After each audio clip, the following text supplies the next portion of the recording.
Bismillahirrahmanirrahim. Assalamualaikum warahmatullahi wabarakatuh.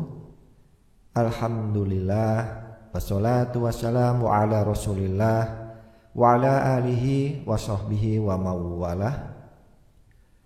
Sahabat beriman yang dirahmati Allah, alhamdulillah bisa berjumpa kembali di channel Quranic Healing. Semoga Allah Subhanahu wa Ta'ala berikan kita semua kesehatan, rezeki yang berkah, diampuni dosa-dosanya, dipanjangkan umurnya, hidup dalam kemuliaan, dan akhir hidup husnul khotimah. Amin ya rabbal alamin. Sahabat beriman yang dimuliakan Allah, salat merupakan amalan yang agung dan merupakan amalan yang pertama kali dihisab di hari kiamat, sebagaimana sabda Nabi SAW, sesungguhnya amal yang pertama kali dihisab dari seorang hamba pada hari kiamat adalah solatnya. Maka jika solatnya baik, sungguh ia telah beruntung dan berhasil. Dan jika solatnya rusak, sungguh ia telah gagal dan merugi. Hadis riwayat Tirmidzi dan An-Nasa'i. Sebagai seorang muslim, hendaknya kita bersungguh-sungguh dalam mengerjakan amalan ini dan menghindari hal-hal yang dapat membatalkan dan merusak pahala solat. Berikut di antara kesalahan-kesalahan fatal dalam solat yang ditemui di tengah-tengah kaum muslimin. Pertama, solat tidak tumakninah, terlalu cepat. Maksud dari tumakninah adalah posisi tubuh tenang ketika melakukan gerakan rukun tertentu. Tolak ukur tenang adalah mencukupi untuk membaca satu kali bacaan atau doa dalam rukun tersebut. Misalnya, tumakninah ketika sujud artinya posisi tubuh tenang setelah sujud sempurna, kemudian membaca bacaan atau doa saat sujud minimal sekali. Tidak sahnya sholat orang yang tidak tumakninah, sebagaimana dalam hadis orang yang buruk sholatnya. Dari Abu Hurairah radhiyallahu anhu bahwa ada seorang laki-laki masuk ke dalam masjid sementara Rasulullah sallallahu alaihi wasallam tengah duduk di sudut masjid. Laki-laki itu sholat, kemudian ia datang dan mengucapkan salam kepada beliau sallallahu alaihi wasallam. Rasulullah SAW bersabda kepadanya, "Waalaikumsalam, ulangi lagi sholatmu, karena sesungguhnya engkau belum sholat." Kemudian laki-laki itu kembali dan melakukan sholat. Kemudian datang lagi dan mengucapkan salam. Beliau SAW bersabda, "Waalaikumsalam, ulangi lagi sholatmu, karena sesungguhnya engkau belum sholat." Maka pada kali yang kedua atau ketiga, laki-laki itu berkata, "Ajari aku, wahai Rasulullah." Beliau pun bersabda, "Apabila engkau hendak sholat, maka berwudulah dengan sempurna. Kemudian menghadaplah ke arah kiblat, lalu bertakbirlah. Bacalah ayat-ayat Al-Quran yang engkau hafal. Kemudian rukuklah sampai engkau tumakninah dalam ruku. Kemudian iktidal, bangkit dari ruku hingga engkau berdiri lurus. Kemudian sujudlah hingga engkau tumakninah dalam sujud. Kemudian bangkitlah dari sujud hingga engkau tumakninah dalam duduk. Kemudian sujudlah hingga engkau tumakninah dalam sujud. Kemudian bangkitlah dari sujud hingga engkau tumakninah dalam duduk.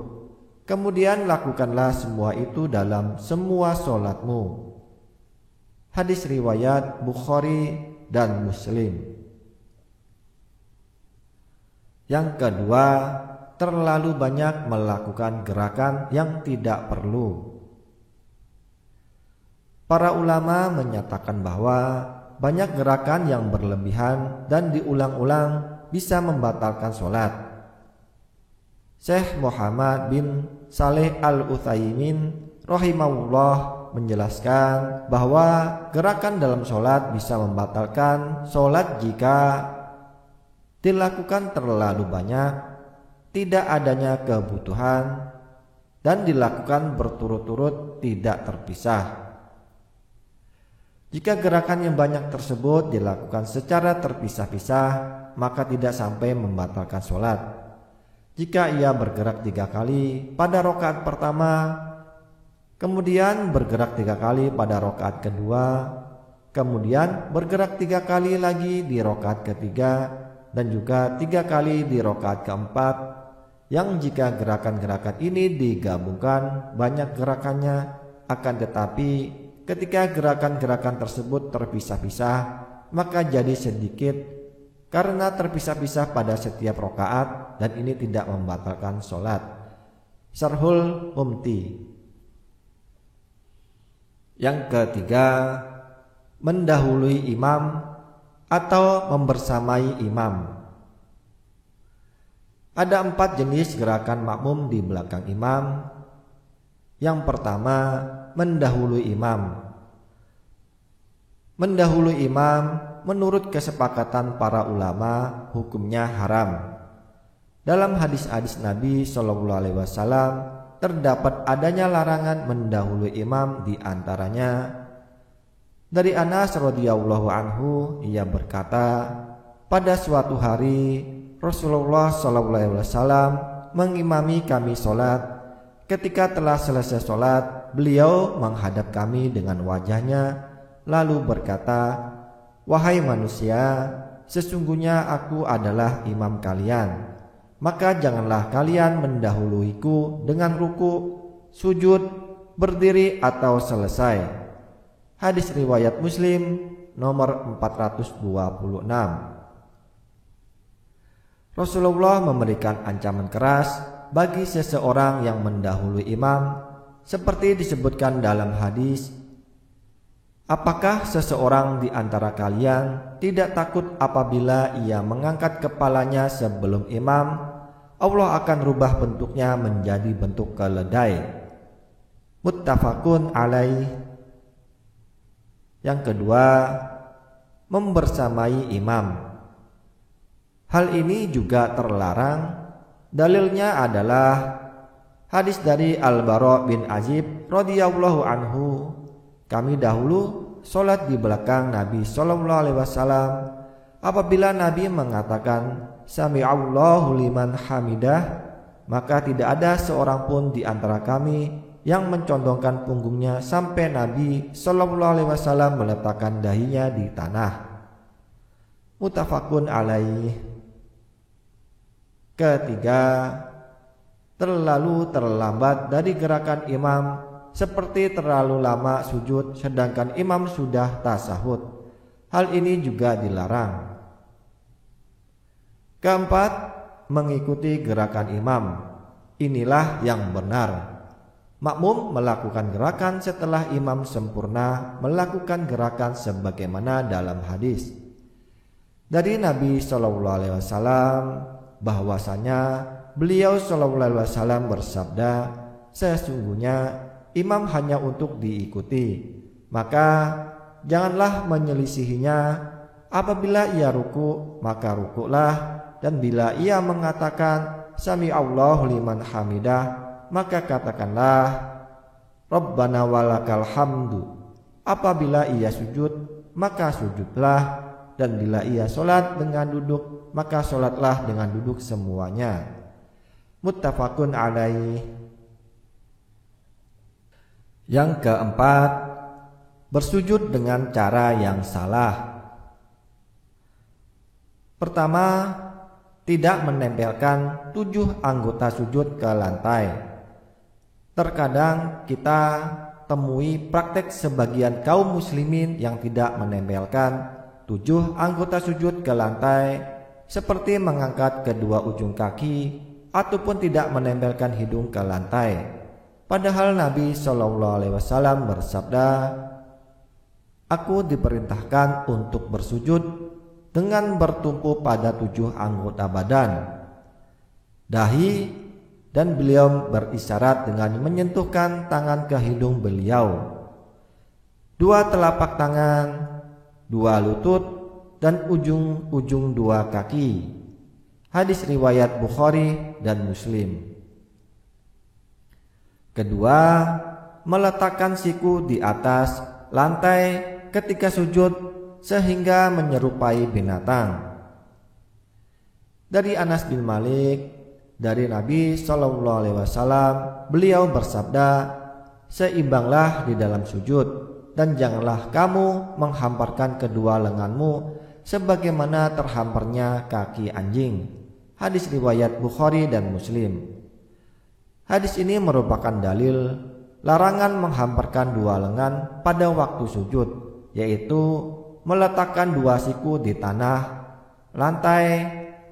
Sunnah Nabi SAW mengajarkan untuk mengangkat 2 lengan ketika sujud, sedangkan yang diletakkan di tanah adalah 2 telapak tangan.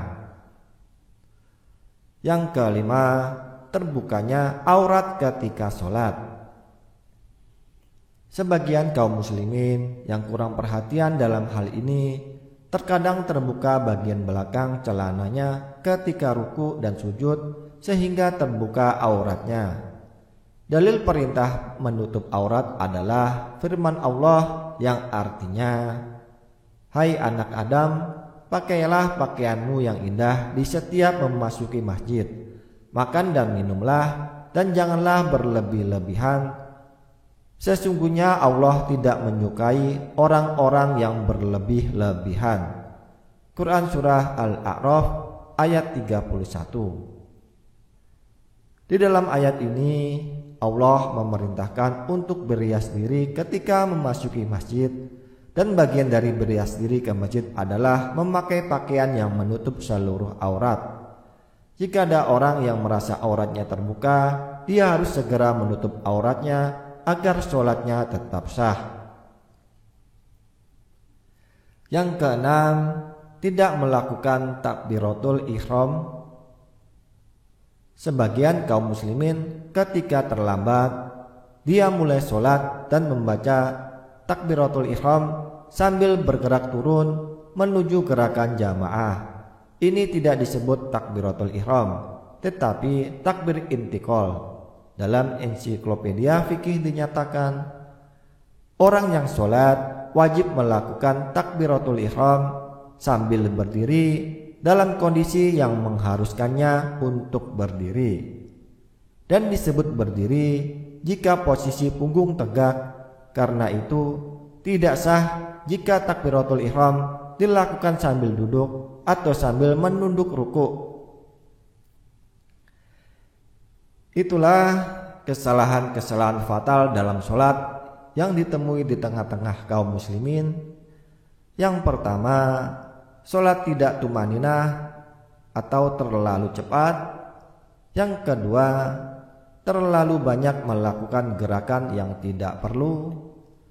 Yang ketiga, mendahului imam atau membersamai imam. Yang keempat, bersujud dengan cara yang salah. Yang kelima, terbukanya aurat ketika sholat. Yang keenam, tidak melakukan takbiratul ihram. Terima kasih, itu saja yang bisa disampaikan. Semoga bisa bermanfaat. Kurang dan lebihnya mohon dimaafkan. Wabillahi taufik wal hidayah. Wassalamualaikum warahmatullahi wabarakatuh.